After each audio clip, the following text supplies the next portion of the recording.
En spurningar som jeg får ofte men hvordan kan jeg vite at jeg frelst? Og det en spurningar som jeg ångat kan snakke nok om. Jeg halde så tøyningar med spurningar. Så hvordan kan vi vite at vi frelst? At være frelst merkir.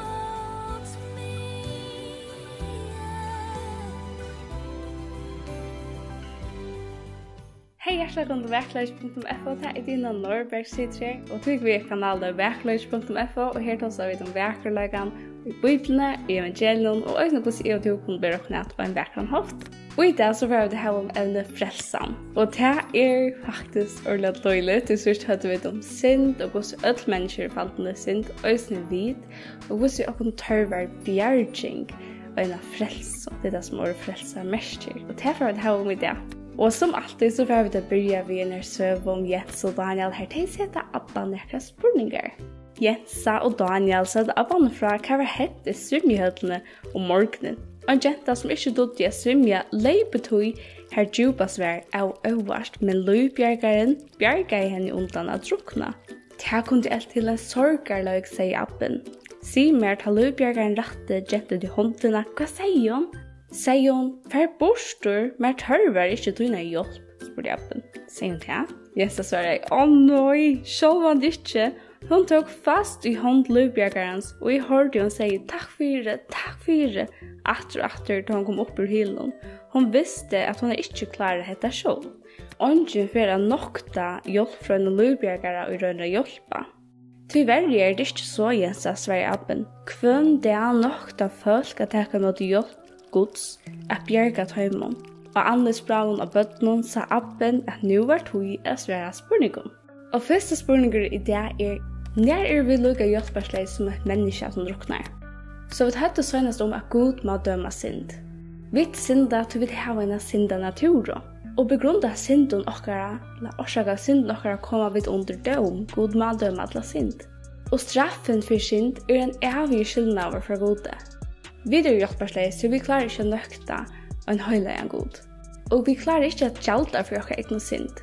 Det som vi gjør ikke fullgjørst eller fullgott tja gode. Men Gud elskar menneskene som han skapte. Og Gud bjóar okkur frelsu eller bjerging fra hesum evige døme.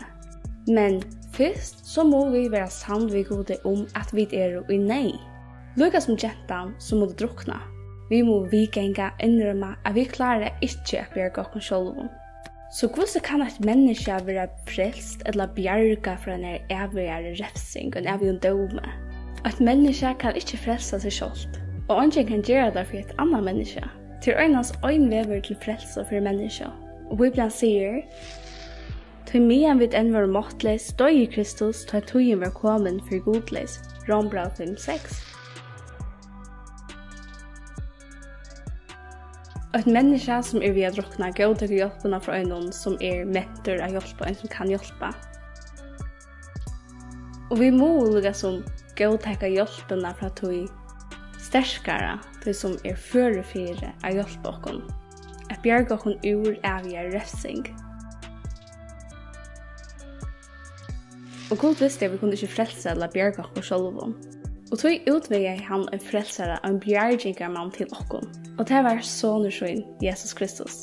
Om et menneske vil være frelst eller bjerga, så må det trykva at Jesus døye av krossen i testet, så at Jesus døye av krossen i stedet fire en sjålvan. Og et menneske som tror at Jesus døye av krossen fire til, frelst fra evige refsing for sine synder. Bibelen sier at du og jeg, vi alle syndere. Kanskje du husker, men jeg har ikke så store synder, og sånn gjør det godt. Men hos alt, så har vi gjort okra synder, noe som vi snakker om så hennes hoksakskrøft, sagt også som du ikke burde, gjør skøyre gjerer. Kanskje du låg eller være folkelig med dronken, eller ikke låsett til foreldren, vi alle synder. Men det går at Gud vil og ønsker at fyrtjøve øynene og førjen, han ønsker at fyrtjøve til og mer. Såleis at vi kunne være frelst, så vi kunne være bjerga. Og da har vi gjort dere synder, ja, jeg har synder, jeg har gjort dette. Løye, ståle og yms ting, og sier, ja, jeg vet det oppe på en dom, jeg vet at jeg står i min sted. Så da vi gjør det her, takk mot Guds gav og sier, ja, takk til hjelp, så være vi frelst. Og vi får samfunnet vi Herren som vi kan gjøre her, bare nå, og til evige tøyer, og det fantastisk. En spørninger som jeg får ofte men hvordan kan jeg vite at jeg frelst? Og det en spørninger som jeg ångre kan snakke noe om, jeg har så tøyninger med spørninger. Så hvordan kan vi vite at vi frelst? Å være frelst merker å være føtter av hele andre gods. Det leser om Johannes kapittel 3. Og det tog at God gjør den deie andan, og til menneskene som tror levende, således at han kan få samfunnet med God. Det fantastisk. Og den tryggvande vil baden gods. Og tog kallar vi det som å være føtter av nødjon, som vi født og innenfor av våre foreldre. Men det er være født av nødjon, og vi vil være bøtten gods. Vi får andre gods å bygge i okken. Bibelen sier, som mange som tok imot honom gav han mått å være bøtten gods, tøymon og tryggva navn hans Johannes 8:12. God allidande. Han helder alltid sin lyfte. Og tog øye vidt at jeg har god på året, og han var allidande honom, tryggva honom. Og det er også noe allidande, men hva er det? Men det er ikke ørvis enn det som vi hørte om i seg sjøv, hvis det som vi har drukna og sier hjelp. Og hun lyder av sin bjørnjøkke mann og teker i hånden av honom. Og det er akkurat det samme som God ikke vil skulle gjøre til å si God, hjelp meg. Jeg vet ikke om hjelp meg. Så øyfalt er det. Jeg er trygg. Johannes 3:6 sier, «Tanne tror at sonen hever evet liv, men tanne ikke vil loja sonen, skal ikke sutja livet når vrøye Guds vil verand ur honom. Tei og frelst, eller bjerga, vil kalla kristen. Tei høyra Kristus til, som også er navn for Jesus. Tei etterfølger Jesus Krist, og tei vilja være akta, og tei vilja akta han, og tog kallar vi tei som trygg var Jesus kristen, til akkur som okkar nudge identiteter. Tei takksom for det som Jesus gjør det for tei av Golgata, krossen om. Tei akkur som jettan og søvne som avhaldan sier takk fyrir vi løybjergaren, så sier vi takk fyrir Jesus at du bjergar meg. Om du har spurningar i samband med frelsna, eller samband med å gjøre tryggvande kristen, så er du alltid velkommen å skrive så spurningar nyer og senda der til min, til okkara. Og vi bruker oss etter bibelskøye som øyder Emmaus, og de skriver oss i høybøkner at de er velkomne å skrive til deg, og enda å ringe til deg hvis det er spurningar sammen med frelsna, og tar nummer sender oss i 18 for å gjøre teleposter. Jeg husker hese vi skifter frelsna til så tøytningar mye å få i læ og få avgrøt, og tog er det så viktig at visse ditt i vas at retter ut til okkon eller til okkran. Og som alltid så har vi den minnesørende, og nå får de det nøyt minnesørende som de kunne vende til neste fyr. Og kanskje de do etter, det er jo Johannes 3:16. Tog så elsker God høymen at han gav sånn hin øynbarna, for jeg ført han tror han skal ikke fortapes, men heva evet liv. Han er så godt vers å vente atter til, at minna setter ført han som tror. Og også mun sin stort litt omkring til at hos om dette som personligt, og vi kan sette okkar egna navn inn. Vi kan si at vi så elsker God, dino, eller te, du kan sette trygt navn inn, at han gav sånn hin øynbarna, for at dina, eller trygt navn, som tror at han ikke skal fortapes, men hava evet liv.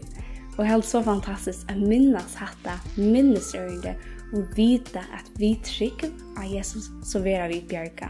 Og som alltid så var det enda vi en spørning, og hvis du lurer vel vid det, så var du svære lenda spørningen, og hvis du var svære, så er du alltid velkommen vi merkjenner jo til å sende svære til okken, med Snapchat eller Instagram eller hva det kan være, og så kan jeg se det om det er rett og skrift. Spurning det er en tryggvande void at han frelster tui. A.